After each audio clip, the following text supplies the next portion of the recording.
देता है तो गाय बहुत रोती है, कहती है भैया जाने न से तेरे घर में आई, तेरे घर में आई, तब न सानी घर की खाई, सानी घर की खाई, तो कोई दूध पिलाए,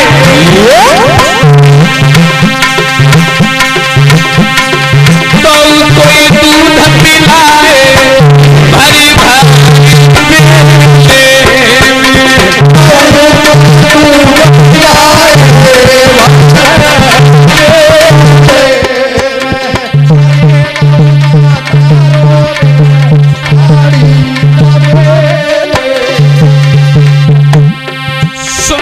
सुंदर मिनी बछड़ा जी आए, सुंदर बछड़ा जाए, तूने वे हल में खूब चलाए, हल में खूब चलाए, अरे मत बेचू अधर्मी, अरे मत बेचू अधर्मी, पैसा दे ले, अरे मत बेचू अधर्मी, पैसा दे ले, अरे गौ माता रोवे थाली तबेले, अरे गौ माता रोवे थाली तबेले, अरे गौ माता रोवे थाली तबेले। महाराज उत्तानपाद दरबार में दुखी रहते हैं, रानी महलों में बेचैन है, भगवान तुमने संतान नहीं दिया हमको, बहुत परेशान है। शाम हुई, महाराज ने दरबार बंद किया, महलों में आए तो रानी ने जैसे ही चेहरे की तरफ देखा बोले महाराज क्या हो गया, आज आप बड़े परेशान लग रहे हो, किसी ने कुछ कह दिया या हमसे कोई गलती हो गई, बात क्या है, बोलो स्वामी। तो जवाब दिया है रानी, अगर हमने अपने दुख का कारण तुम्हें बता दिया तो जिस दुख के सागर में मैं डूबा हुआ हूँ प्राण प्रिय तुम भी डूब जाओगे। ऐसी कौन सी बात है महाराज जो आप हमें नहीं बताना चाहते हो। जवाब दिया रानी, भगवान ने हमें धन बहुत दिया है, बहुत दौलत दे दी, लेकिन उसकी देखभाल करने के लिए कोई संतान नहीं दी है। रानी की आंखों में आंसू आ गए, प्रभु इसमें सारा कसूर मेरा है, मैं बड़ी अभागिनी हूँ जो तुमको ये खुशी नहीं दे पाई। ये दुनिया के लोग मुझे बांझ कहते हैं, तुम्हें निर्बल कहते हैं, मजाक बनाते हैं हमारी। महाराज बोले पागल हो तुम, क्यों रो रही हो, इसलिए तो तुम्हें कोई बात बताते नहीं है, अरे तुम्हारा क्या दोष है इसमें, ये दुनिया वाले कौन क्या कह रहा, कहने दो, मैं निर्बल हूँ तू बांझ सही, ये केवल मन का हीला है, सुत देना देकर ले लेना ये सब पार ब्रह्म की लीला, सुत देना नहीं देना दे करके छीन लेना ये सब परमात्मा के हाथों में है, ना हमारी गलती है और न तुम्हारी गलती है, इसमें दोष नहीं है। तो रानी हंसने लगी, तो महाराज बोले तुम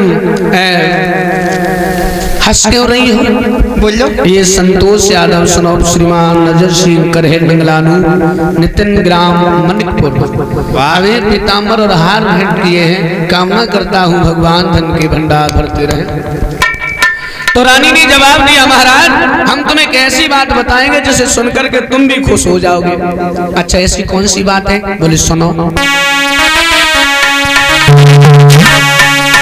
अरे कर ले दूसरा प्यार राजा मानो बात हमारी,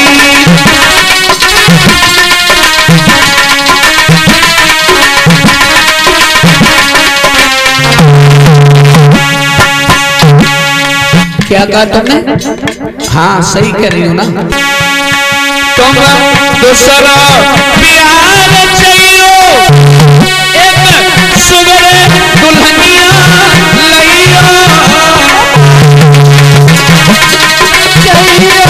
एक सुगर दुल्हनिया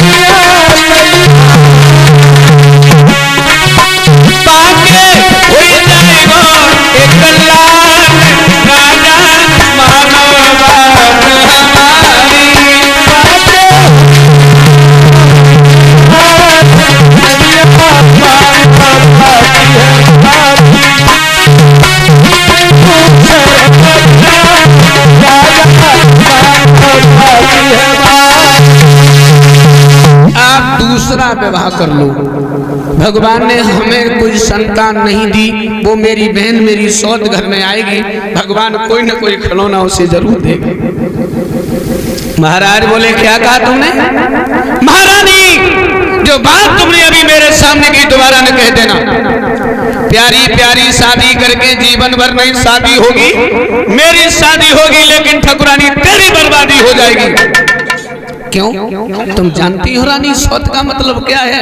क्या है मौत बुरी लेकिन अच्छी है। मौत बुरी लेकिन अच्छी जो एक बार ही आती है, और मौत ते सौत सौतरा बुरी छाती दिन रात जलाती है।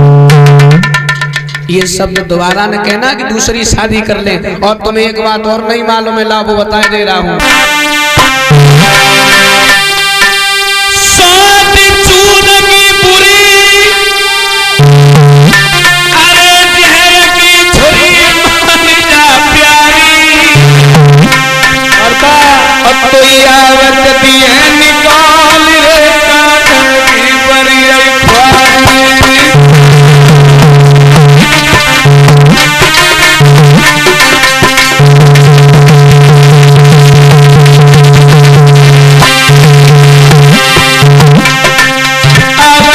निकाल रे काटनी बड़ी ख्वारी।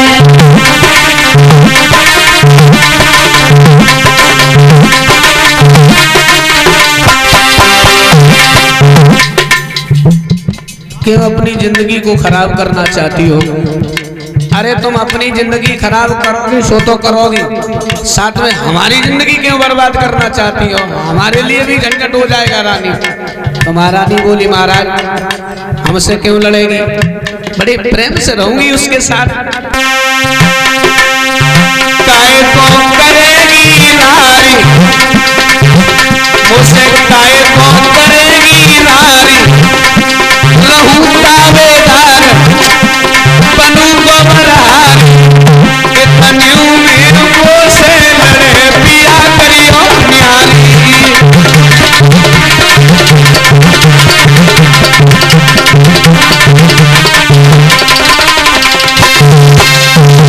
क्यों लड़ेगी? गंगा यमुना की तरह से दोनों बहनें बड़े प्रेम से रहूंगी। तो महाराज बोले हमें मालूम है तुम तो गंगा की दाएं रहे हो, लेकिन जरूरी थोड़ी है कि तुम्हारे संग जमुना की दाएं रहे आए। क्यों रानी मेरी जिंदगी खराब करोगी, अपने पैर में कुल्हाड़ी मारना चाहती हो? नहीं महाराज तुम्हें शादी तो करनी पड़ेगी। महाराज बोले नहीं करेंगे। और महारानी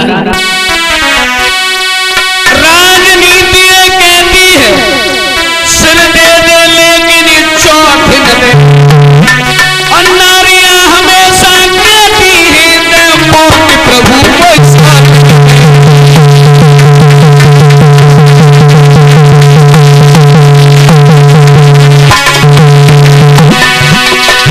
उस खेत में पैदावार नहीं, कौन से में? उस खेत में पैदावार नहीं जिसमें की काश हो जाता है, जिस घर में होती फौलादी सब नाश हो जाता है।